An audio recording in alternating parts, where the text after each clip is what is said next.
संसार की किसी वस्तु को प्राप्त करने के लिए भी हमें साधन की आवश्यकता है। बिगड़ साधन के संसार की वस्तु प्राप्त नहीं कर सकते हम, तो उस साध्य की प्राप्ति के लिए भी हमें शास्त्रों में साधन बताए। योग वशिष्ठ में 4 साधन बताए परमात्मा। कहा है संतोष, परमो लाभ, सत्संग, परमम धनम, विचार, परमो ज्ञानम, समझ, परमम सुखम। अगर इन चारों साधन में से एक भी साधन हम अपने जीवन में उतारने लग जाएं, क्योंकि परमात्मा की प्राप्ति क्या है? जो प्राप्त की प्राप्ति ही परमात्मा की प्राप्ति है। पर उस परमात्मा की प्राप्ति अप्राप्ति का जो भ्रम है, हमें उन भ्रम की निवृत्ति करने के लिए साधन है। अब हम जो कुछ हमें जीवन में जैसा मिला है उतने में ही हम संतोष करने लग जाएं, पर हमारे जीवन में संतोष नहीं आता। वैसे तो कह देते हैं कि संतोषी और सदा सुखी। सबसे बड़ा लाभ क्या है? कि संतोष। जैसा जो कुछ भी हमें परिवार मिला, घर मिला, शरीर मिला, मन, बुद्धि, जो कुछ भी हमें कुछ मिला, क्योंकि हमारे ही कर्म का फल हमें मिला है। हमें कहीं अंत से नहीं मिला। हमारे जन्म कितने जन्म हो गए और उन जन्मों के किए हुए कर्म ही प्रारब्ध बनकर हमें यह शरीर मिला है। तो यह मनुष्य जन्म की श्रेष्ठता क्यों बताई कि जितनी बार योनियां हैं वो भोग योनियां ही हैं। उनमें हम अब पिछले जन्म के किए हुए कर्मों का ही भोग भोगते हैं। और जब हमारे भोग प्रारब्ध के समाप्त हो जाते हैं तो हमारा शरीर का शांत हो जाता है। और इस मनुष्य जन्म में एक विशेषता और है कि प्रारब्ध और शुभ कर्म करने का भी। तुलसी बाबा ने कितनी बढ़िया बात कही कि नर्तन समन कवनो देही और जीव चराचर याचत तेही, नरक सरक अपवर्ग नशैनी और ज्ञान विराग भगत। अगर इसी मनुष्य जन्म में हम चाहे तो उस परमात्मा को प्राप्त कर सकते हैं, चाहे नरक में जा सकते हैं, तो हम सबसे पहले अपने जीवन में हम संतोष परिश्रम करें। जो परमात्मा की कृपा से जो हमें मिल जाए उसमें भी हम संतोष करें। पर हम दूसरे की वस्तु को देखकर हमें और मिलने वाला भी नहीं। अभी अभी पुरुष चेतन जी कह रहे थे कि सब में हम एक को देखें। क्या हमको दूसरे की उन्नति में हर्ष होता? अगर दूसरे की उन्नति देखे, दूसरे का विकास देखे हमें हर्ष होता है तो हमारे अंदर सत्वगुण बढ़ा हुआ है। क्योंकि जितना बड़ा जो कार्य है वो सत्वगुण, तीनों गुणों का ही कार्य है। दूसरी बात कही कि सत्संग परमम धनम, इससे बड़ा धन कोई नहीं। कबीरदास ने तो यहां तक कह दिया कि कबीरा सब जग निर्धना और धनवंता नहीं कोई, और धनवंता जाए जानिए जाके राम नाम।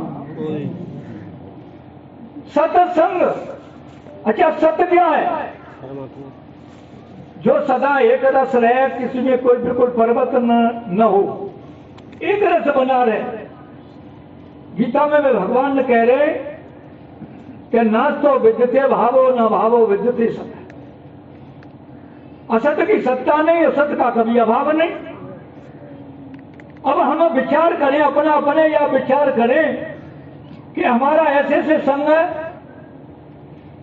कि जो सदैव एक रस रहता है, उसमें कोई परिवर्तन नहीं होता, या परिवर्तनशील से हमारा संबंध है।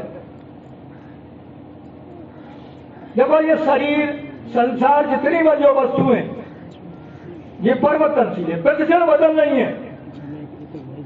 पर सब अनुमान करें कि अपना भाव किसी को दिखता है?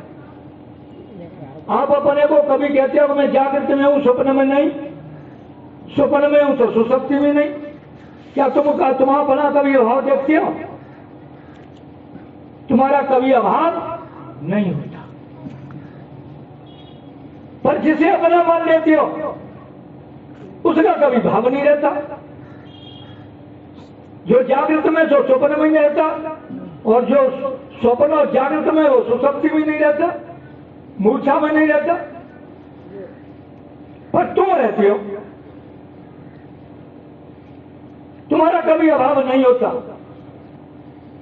उस समय अगर हमारी वृत्ति लग जाए, उसके लिए कह दिया आंख कान मुख बंद कर, नाम निरंजन ले, और अंदर के पट जब खुले बाहर के पट ले। परमात्मा ने जितनी जर इंद्रियां बनाई सब बाहर के विषयों का भोग करती हैं। नेत्र रूप को देखते हैं, कान शब्द को सुनते हैं, स्पर्श दूसरे से स्पर्श का सुख भोगता है, रसना वस्तु का सुख लेती है, गंध पुष्पाद गंध का सुख लेती है। पर इसमें विचार के इसमें सत्ता किसकी है? अगर इसमें सत्ता किसकी है? जब हम कान से सुनते हैं, आंख से देखते हैं, नाक से सुगंध लेते हैं, रसना से स्वाद लेते हैं, पर इसमें इसके पीछे कभी विचार किया? ये तो सुसुप्ति में भी रहती है इंद्रियां, तुम्हारी कहीं नहीं जाती। पर क्या इनका आपको अनुभव होता है? रात में नींद आ जाता था। और जाके तुम्हें तुम खूब भोजन करके सो, बढ़िया बिस्तर पर सो रहे हो। अच्छा, जब स्वप्न में भूख लग रही है तो इस शरीर की है, अगर स्वप्न के शरीर की है तो इससे अनुमान होता है कि स्वप्न का शरीर ये शरीर नहीं। अगर स्वप्न का शरीर ये होता तो जगते ही फिर भूख लगनी चाहिए थी, फिर भूख कहां चलेगी तुम्हारी? अच्छा, स्वप्न में तुमने स्वप्न देखा कि मैं काशी पहुंचा हूं, जो स्थान देखा है गंगा में स्नान कर रहे हो, और जैसे ही स्वप्न टूट जाए तो फिर वहां काशी हो तो गंगा स्नान करते होते हो। तो देखते हैं कि हम तो उसी चारपाई पे, वो उसी घर में सो रहे। तो वो कौन सा शरीर था जो गंगा स्नान कर रहा था? पर तुम दोनों को जानने वाले हो। अगर तुम्हारा उनसे वियोग होता, तुम उसको न जानते, तो कौन अनुभव कर रहा उसको? बहुत अच्छी, बहुत। फिर तीसरा साधन बताया कि विचार। विचार के बराबर कोई ज्ञान नहीं। हम कितना भी शास्त्र पढ़ लें, कितना भी हम याद कर लें, कितना भी हम यहां सुनाने लग जाएं, सुनने लग जाएं, और जब तक हम स्वयं विचार नहीं करेंगे तब तक कोई लाभ नहीं। विचार क्या करना है? ये तो विचार का विषय है कि मैं कौन हूं, ये जगत क्या है, परमात्मा क्या है, ये भिन्न भिन्न है क्या अभिन्न है, एक ही है कि नाना है। परमात्मा के विशेषण देते हैं कि सत्य, चित, आनंद और अद्वितीय। परमात्मा एक है, परमात्मा सत्य है, परमात्मा ज्ञान स्वरूप है, परमात्मा आनंद स्वरूप है। और असत्य जड़ दुख रूप और नानापना ये प्रकृति का है। अब हमारा अवश्य का विचार करें हम। जब हम विचार करेंगे विचार करते करते और विचार की जब हमारी समझ में ना आवे तो अपने से जो श्रेष्ठ हैं, सदगुरु हैं, जो श्रोत्रिय ब्रह्मनिष्ठ हैं, उनकी हम सानिध्य में जावे, उन्हें अपना प्रश्न करें और उनसे हम श्रद्धा विश्वास के उनकी वाणी पर श्रद्धा करें, शास्त्र पर श्रद्धा करें, तब ये बात हमारी समझ में आएगी। और चौथा साधन बताया समश्च परमम सुखम। सबसे बड़ा सुख हमारा मन सम हो जाए, हमारे मन में कोई संकल्प विकल्प न उठे, हमारे मन में कोई विचार न उठे, क्योंकि ये संकल्प इसका स्वभाव है। और विचार उठे तो हम उन्हीं का चिंतन करें, उन्हीं का स्मरण करें और उन्हीं जो हमने शास्त्र और संतों से सुना है उसे ही अपने जीवन में आचरण में ढालने लग जाए। अब कहने को तो कह देते हैं कि होय विवेक और मोह ब्रह्म भागा और तब रघुनाथ चरण अनुरागा। जब वो विवेक होगा और विवेक होने के बाद में अगर हमारे जीवन में वैराग नहीं हुआ, संसार की वस्तुओं में हमारा राग है, तो विवेक हुआ नहीं। हमारा राग कहाँ है? हमारा राग धन में है, परिवार में है, कुटुंब में है या संसार की वस्तु में। और जब तक हमारे राग रहेगा तब विवेक ही नहीं हुआ।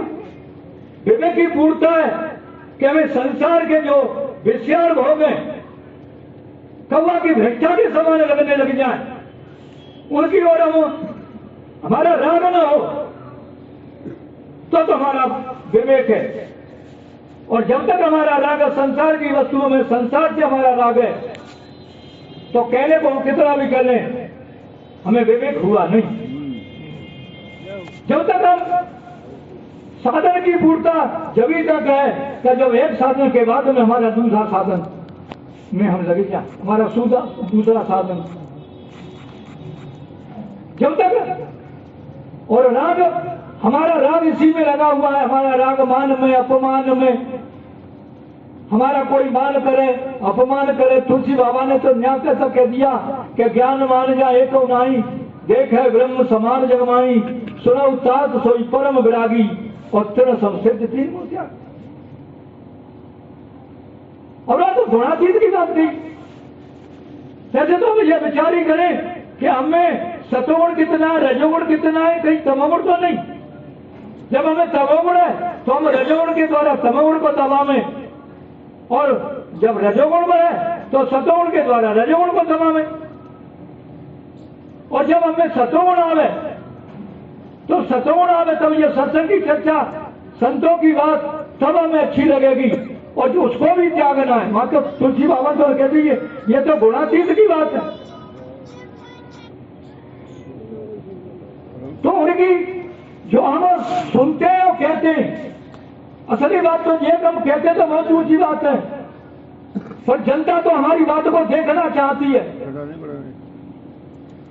कि जो जी कह रहे हैं खजा पे हम खड़ी उतर रहे का नहीं उतर रहे। कह रहे तो हम कहा है कि हम सुधरेंगे जब सुधरेगा।